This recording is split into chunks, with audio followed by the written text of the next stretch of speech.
बहुत बहुत स्वागत है आप सभी का। मैं हूं आपके साथ नहीं सिंह। रुक करते हैं बड़ी खबरों की ओर। यूपी के गोंडा से एक बड़ी खबर आ रही है। नंदी नगर विद्यालय में शोभा यात्रा निकाली गई। शोभा यात्रा में शामिल कैसरगंज सांसद ब्रजेश भूषण शरण सिंह हर साल के भांति इस साल भी विशाल शोभा यात्रा निकाले। यह शोभा यात्रा नंदी नगर के होते हुए अयोध्या राम जन्मभूमि की परिक्रमा करते हुए यह यात्रा समाप्त की जाएगी। इस यात्रा में कई जिलों में लोग शामिल रहे। पत्रकारों से बात करते हुए कैसरगंज सांसद और ब्रजेश भूषण शरण सिंह ने विपक्ष पर जमकर निशाना साधा। राहुल गांधी के पदयात्रा पर लेकर भी निशाने साधते हुए उन्होंने बताया कि उनकी न्याय यात्रा का भी अब महत्व समाप्त हो गया है। उन्होंने भगवान राम की जन्मभूमि को विवाद में खड़ा किया है। वही भगवान राम लगभग 500 साल के बाद अब लंबे संघर्ष के बाद रामलला विराजमान हो रहे हैं। उसमें उन्होंने सवाल खड़ा किया है कि चाहे कितना न्याय यात्रा कर ले लेकिन इनको कुछ मिलने वाला नहीं है। ये बात सांसद कैसरगंज ब्रजभूषण शरण सिंह ने पत्रकारों से बात करते हुए बताया।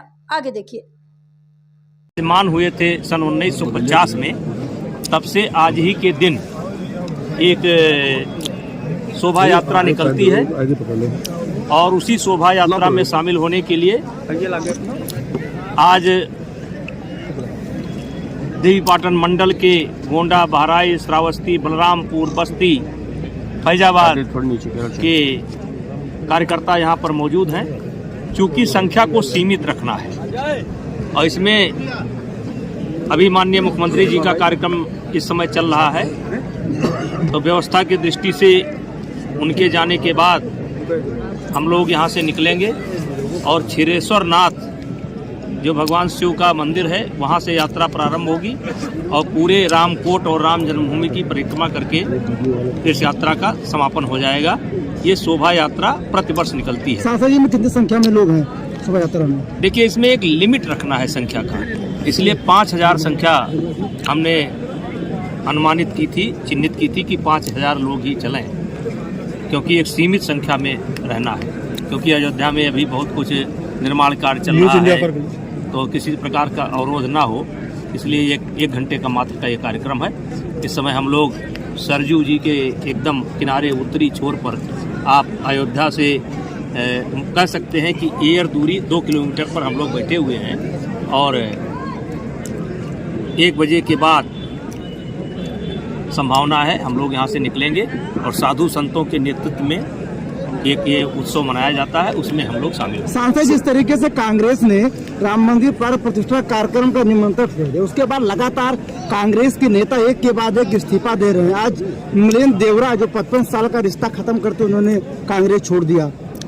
देखिए, जाको प्रभु दारुण दिखतीना ताकि मत पहले हर लीना। कांग्रेस इस देश की जो आत्मा है, जिसे राम, शिव, कृष्ण, नानक, कबीर, रैदास, ये इस देश की आत्मा है और इसका ये लोग विरोध करते हैं और यही इनका दुर्भाग्य है। इसीलिए ये बढ़ने के बजाय लगातार रसातल में जा रहे हैं। सांसद जी, जिस तरह से साधु संतों का सम्मान कर रहा है देश पूरा, वही पश्चिम बंगाल में जिस तरह से साधु संतों के ऊपर आक्रमण हुआ, किस नजरिए से देखते हैं?